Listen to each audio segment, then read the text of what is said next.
entrepreneurs, I think they're called, right? So without any further ado, folks, I'm going to go ahead and invite in our co-host, Mr. Jeffrey Lewis, who's going to invite in our guest tonight. Mr. Lewis, how are you tonight, sir? I'm doing great. How you doing, Mr. Gonzalez? Man, I'm doing phenomenal. Thank you, sir. Appreciate you. The floor is yours, man. Okay, thank you. And so listen, tonight I have the privilege of interviewing someone who really needs no introduction because of what they've been able to accomplish in such a short period of time in Legal Shield. She was a 14-year practicing attorney in the past.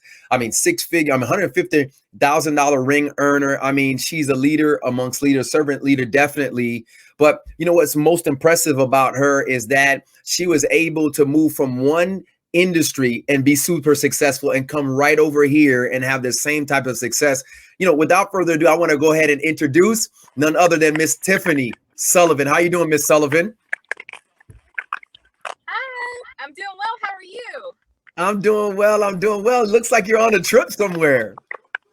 Well, I'm at soccer with my daughter. Tonight she has tryouts for her high school team, and so I'm sitting in the parking lot at the soccer field.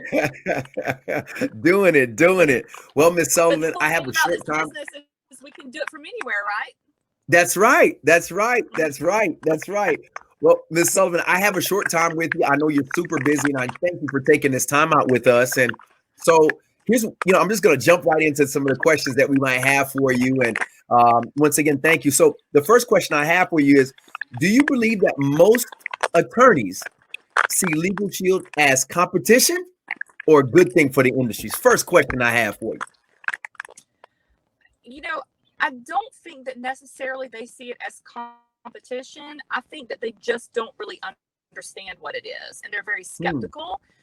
But once, if an attorney is willing to sit down and talk to you and hear you out, once they understand what we do as Legal Shield Associates, what we provide our members, they're no longer feeling the competition or even the skepticism anymore. Because what I've found is people who can afford to pay $300 and $400 an hour for their attorneys are going to do that anyway. People who can't are the ones that are that look at Legal Shield as an amazing service that allows them to get the advice that they otherwise would not get. And so you might have someone who has an attorney on speed dial but needs them for an area of law or something. So I mean, if you can get them to listen and understand it's that I don't think they see it as competition or skepticism anymore. Oh, wow. Okay. And that's always something I wondered is like, well, I mean, where is it in the realm of other attorneys? Do you see it as a great thing or not? And I guess what I'm grasping from you is they don't see it as competition at all. They just see it as something that's in the industry and there's space for everyone to kind of coexist in there. So I consider that a pretty good thing. The next question is when offering the service, a lot of times we come across people that say, hey, I have a family member who's an attorney. I have a friend who's an attorney. Now, you were that friend. You were that family member. So what does it feel like to be the one that everybody always comes to, with all those issues as the family friend or the family member to deal with that? What did that feel like? And what do you have to say about, people saying that? It's exhausting. It's exhausting because here's the thing. The practice of law is very much like the practice of medicine. And so as an attorney, you don't have the ability to learn all the areas of law. And so you normally practice in one or two, maybe three areas. But there are so many different areas of law, just like there's so many different areas of the practice of medicine. And so in the same way that I would never ask my friend who is a podiatrist and takes care of feet, to diagnose the cause of my headache. If they're a friend, I might ask them, but recognizing they're going to try to help me the best they can, but it's exhausting trying to, one, take care of all of your friends, but two, know all the areas of law. Right. And so, now I rarely handle anything or answer any legal question because I say, look, this is not what I do anymore, but I have experts in all the areas of law for less than $1 a day. And it just makes so much sense. Wow. Okay. So, nobody ever talks about that side that it could be exhausting and daunting. for somebody to kind of deal with all of that. And so literally, you have somebody who used to practice that, they're saying, hey, listen, stop talking to me because I need to make a living for myself. So, okay, so that's great to know, because I've always felt some type of way when somebody said that. And so I appreciate that. Listen, so let me ask you, how do you go full time coming from a background like yours, right? As an attorney, by society's standards, you were successful, like, you had a practice, right? And so how did you effectively move over to doing something like this so that way you could provide for the family the way you knew you needed to? Yeah. So I'm going to express right now what my personal beliefs are, and I don't expect everybody to join me in these, but I have a very strong relationship with my Lord, and I do believe that he guides me and leads me in certain directions sometimes. And so for me, whenever I learned about Legal Shield and I sat down and had that very long conversation with Alistair Edwards, I didn't really even understand our compensation plan, but I knew for sure that what he was telling me made sense. And I knew that people around me in my community needed to hear about it. And so I really it wasn't like I sat down and crunched numbers and I didn't do any of that stuff. I just had this very strong conviction that people around me needed to know. And I knew I had those relationships with business owners and things that they would at least hear me out. And I just went for it. It was one of those things that you just had this very strong intuition about, and I just went for it. Are you serious? I did not even understand our compensation plan whenever I decided to close my law practice. I didn't. Oh my goodness. So, okay. Here's the thing though. I practiced law for 14 years. For 14 years, I'd faced situations day in and day out where people called my office and they came into my office and they needed my help or someone's help that practices law, but they couldn't afford to sit down and have a conversation. They certainly couldn't afford the retainers and the hourly rates and stuff. And so whenever Mr. Edwards explained to me that people could actually have a consultation and not owe a single penny to an attorney for it, I was like, man, that would resolve so many legal problems if people could just get some advice. But most people forego the advice because they can't afford to sit down and have that conversation. So, okay. By the way, I love what you said. You literally said, Jeff, I stepped out on faith and I made it happen. So what you're telling me is, even for an analytical person like yourself, because I'm analytical, I have an engineering background, I want to strategize my way to success. You're saying to me, at one point, you're just going to have good faith, Jeff, and you're just going to have to do it. So that's beautiful. I appreciate that. I want to go ahead and I want to ask, you're not only a servant leader in your industry, but you're your servant leader in your family as well. What is it? What has the business done for you in the ability to serve your family and having peace of mind? What has done for you there? So when I was practicing law, my court schedule and my deposition schedule dictated how often and what kind of quality, how often I could be available for my family and what kind of quality I could offer them. And so one of the driving factors for me was, knowing that I could control my schedule more, because I was missing a lot. I was missing the plays, I was missing the field trips and the field days and things at school. And so my children now, they know I work hard, and we have seasons of working hard. And so when we have an open moment, we know we're going to work hard. But then when we play hard. And so, it has changed everything, because I have missed a few things for my children, but I know how to prioritize now. And so I know, like, if I miss 2 or 3 things, it's because I'm going to have a season of time where I'm not going to miss anything. Whereas before, I had no control over that whatsoever. But I think what's even more important is showing my children that if they decide to take a path similar to what I have, they also will have that same control. And so I'm not saying I don't ever miss anything. I just say now, I know that if I give up 1 or 2 things, it's because I'm going to have a stretch of things where I'm not going to miss. I'm not going to be away. So. Okay, that's awesome, because coming out and getting a job out of school where you had to have a full-time job, I had to constantly miss things. And you're saying, listen, the sacrifices are kind of the same, but the rewards are greater when you're doing this. And I love that. Okay, I thank you for that. I want to ask you. So you had a pretty serious time. January 19th. It's in your profile story. 2019 occurred, and I'm not sure everybody knows the story. And if you want to share a little bit about that, that's good too. But I want to know, how was it to have? What did it feel like to have the app? I mean, being an attorney, what did it feel like to have an app to get access at that time?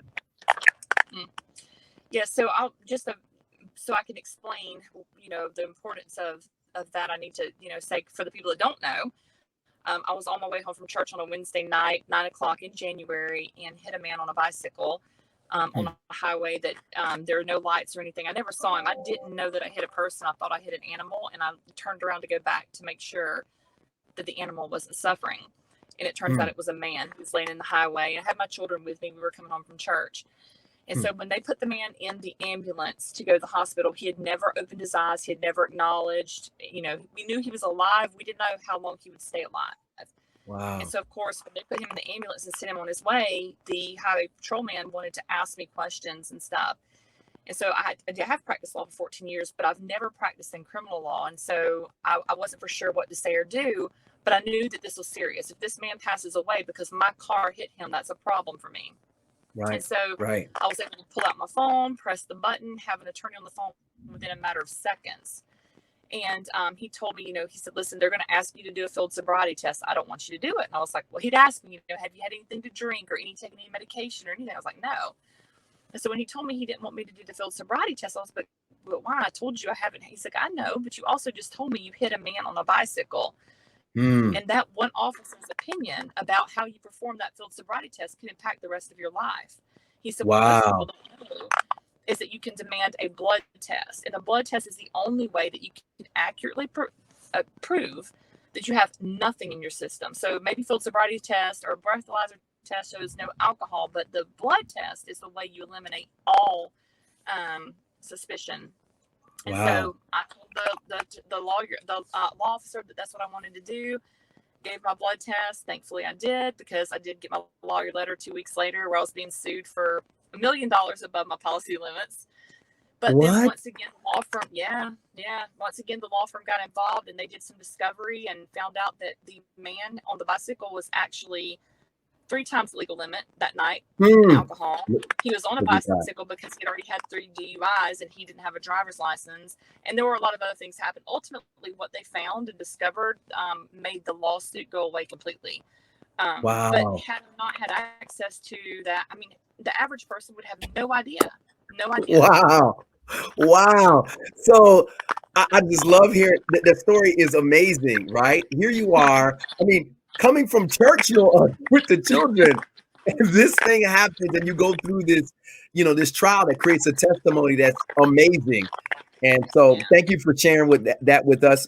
I want to ask you, as a former attorney, what do you think are the most valuable parts of the membership, or the most underrated parts, if you will?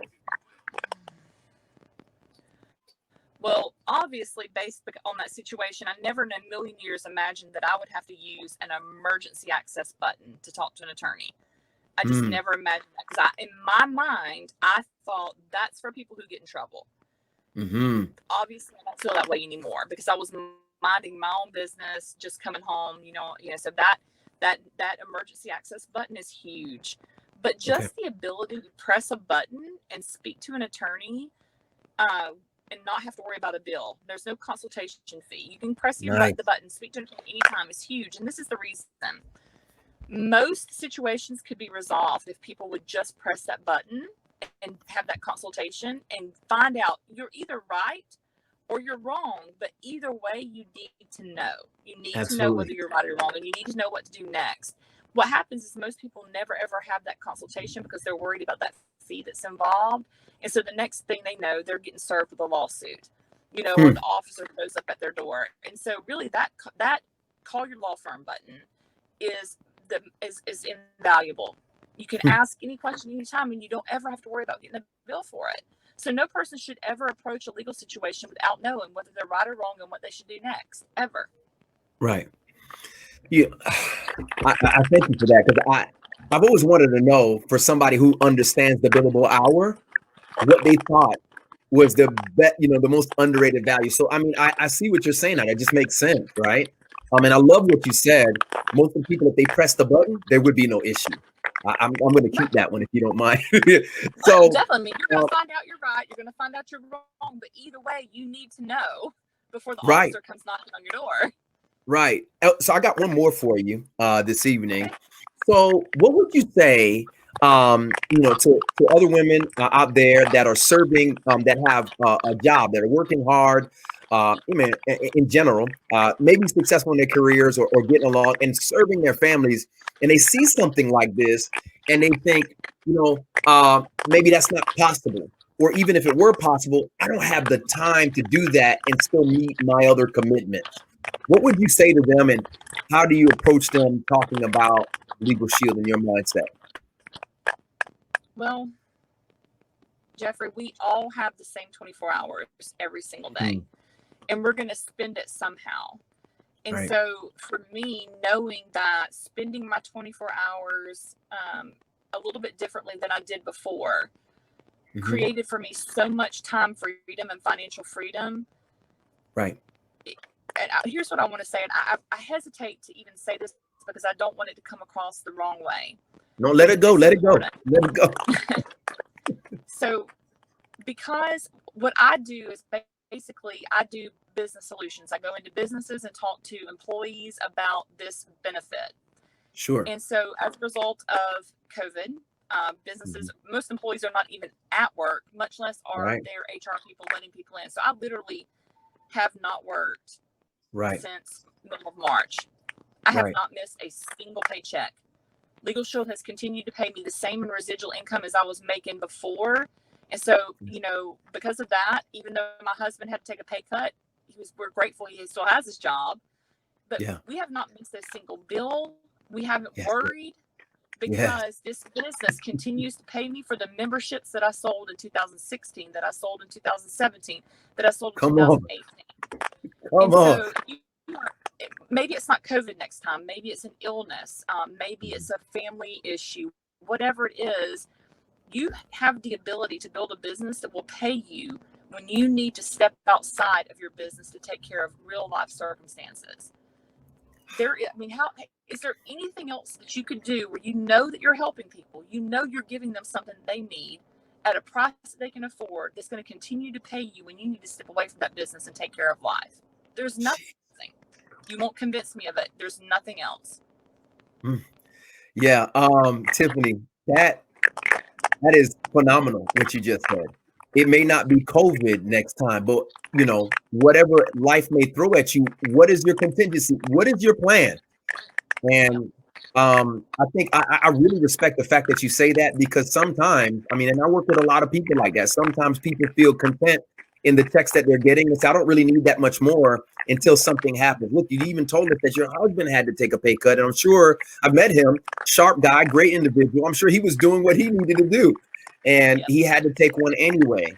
And so, listen, so Tiffany, we're wrapping up here. This is the segment where you get 30 seconds to leave us with whatever note you think would be best interest for us to achieve, a level of financial independence. What do you think are some of the, a couple of tips or whatever you want to say to us to help us achieve that in your mindset? So to me, and this is something that Mr. Edwards taught me early on, is that it's so important that you sell the membership properly. Because if the longer you maintain those memberships, the more residual income you're going to make in the future. And that all comes down to how you sell the membership. You don't want to oversell it. You don't want to overpromise things that it's not going to do. The membership is amazing. You don't have to oversell it. You don't have to say everything is free, everything is covered, because no one expects that anyway. And so you want to sell a good membership, and you want to have a good relationship with your members, because the longer they stay on the books, the more residual income you're going to make. When you sell a membership after that first year, every payment they make every single month, you get a portion of that in your residual income. And so take good care of your members. You don't have to do anything spectacular. Just share the information, the correct information, and have a good relationship with your members. Tiffany, I know you're busy. I really thank you for all this time. I really could sit here and try to ask you a bunch more questions.